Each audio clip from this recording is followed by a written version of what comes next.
오늘 아침을 여는 말씀은 민수기 20장 1절로 12절의 말씀입니다.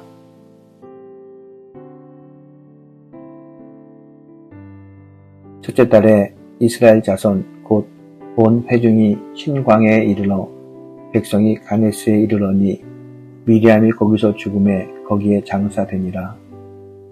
회중이 물이 없으므로 모세와 아론에게 모여드니라.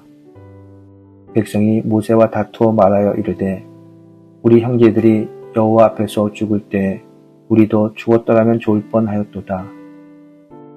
너희가 어찌하여 여호와의 회중을 이 광야로 인도하여 우리와 우리 짐승이 다 여기서 죽게 하느냐? 너희가 어찌하여 우리를 애굽에서 나오게 하여 이 나쁜 곳으로 인도하느냐? 이곳에는 파종할 곳이 없고 무화과도 없고 포도도 없고 석류도 없고 마실 물도 없도다. 모세 아론이 회중 앞을 떠나 회망문에 이르러 엎드림에 여호와의 영광이 그들에게 나타나매 여호와께서 모세에게 말씀하여 이르시되 지팡이를 가지고 내 형 아론과 함께 회중을 모으고 그들의 목전에서 너희는 반석에게 명령하여 물을 내라 하라. 내가 그 반석이 물을 내게 하여 회중과 그들의 짐승에게 마시게 할지니라. 모세가 그 명령대로 여호와 앞에서 지팡이를 잡으니라. 모세와 아론이 회중을 그 반석 앞에 모으고 모세가 그들에게 이르되 반역한 너희여 들으라. 우리가 너희를 위하여 이 반석에서 물을 내려 하고 모세가 그의 손을 들어 그의 지팡이로 반석을 2번 치니 물이 많이 솟아나오므로 회중과 그들의 짐승이 마시니라. 여호와께서 모세와 아론에게 이르시되 너희가 나를 믿지 아니하고 이스라엘 자손의 목전에서 내 거룩함을 나타내지 아니한 고로 너희는 이 회중을 내가 그들에게 준 땅으로 인도하여 드리지 못하리라 하시니라. 출애굽기와 민수기를 읽어보면 이스라엘 백성들은 늘 불평과 원망이 가득한 백성들이었습니다. 불평과 원망 그리고 불순종 때문에 40년 동안이나 광야를 방황해야만 했습니다.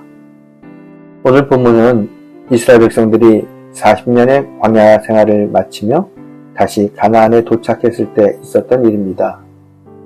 이들은 마신 물 때문에 하나님을 원망하고 불평을 쏟아냅니다. 모세와 아론은 백성들이 마실 물이 없다고 불평과 원망을 쏟아내자 하나님께 기도하였고 하나님께서는 이들에게 회중들을 모으고 그들 앞에서 바위를 향하여 지팡이를 들어 명령하여 물을 나게 하라고 말씀하셨습니다. 그런데 이 두 사람은 하나님께서 말씀하신 명령으로 물을 나오게 하는 대신 지팡이로 바위를 쳐서 물을 나오게 하였습니다. 물은 나왔지만 하나님께서는 그 자리에서 즉각적으로 모세와 아론은 가나안에 들어가지 못하게 될 것이라고 말씀합니다. 12절의 말씀입니다.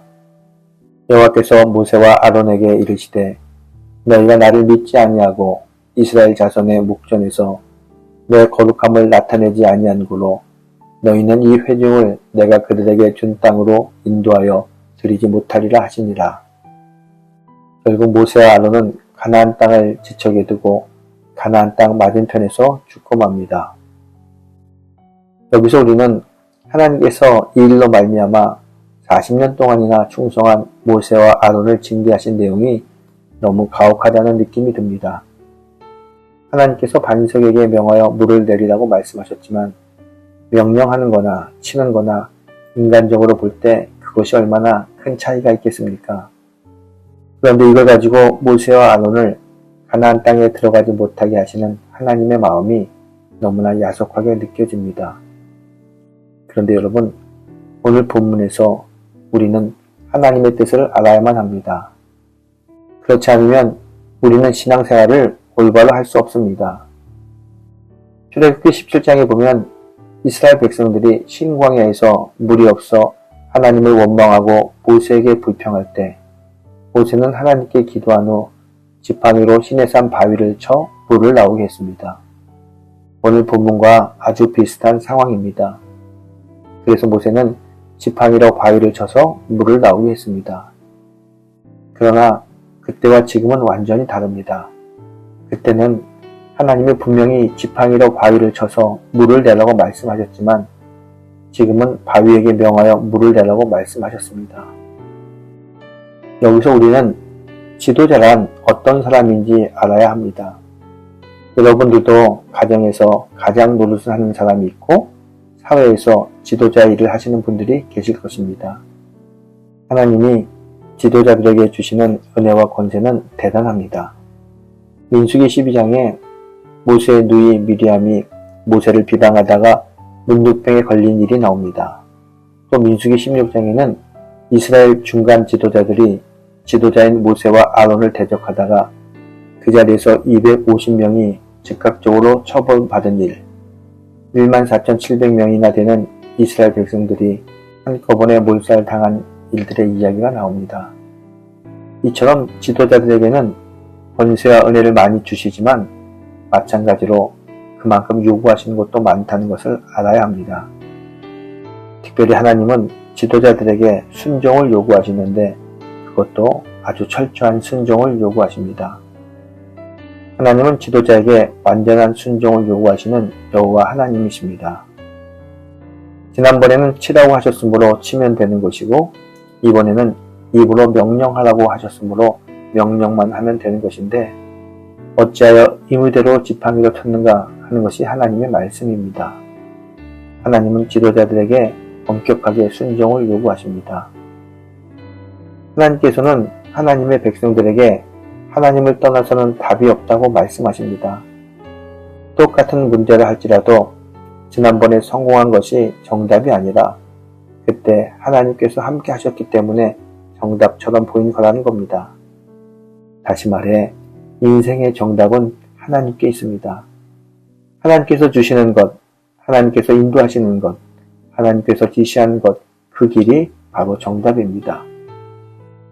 그러므로 하나님의 사람들은 특히 지도자들은 하나님께서 무슨 말씀을 하시는가에 귀를 기울여야 하고 말씀에 초점을 맞추어 살아야 합니다. 이것이 오늘 본문을 통해서 말씀하시는 하나님의 뜻입니다. 사랑하는 성도 여러분, 믿음은 우리의 초점을 하나님께 맞추고 주만 바라보는 삶을 사는 겁니다. 주님이 말씀하시면 그 말씀 붙잡고 가는 것이 믿음입니다. 가다가 서라고 하면 서고 돌아서라면 돌아서는 것, 오직 말씀에 순종하는 삶이 하나님의 자녀들의 모습입니다. 오늘 아침 말씀에 순종함으로 주님의 인도하심을 받는 귀한 성도님들이 되시기를 예수님의 이름으로 축원합니다.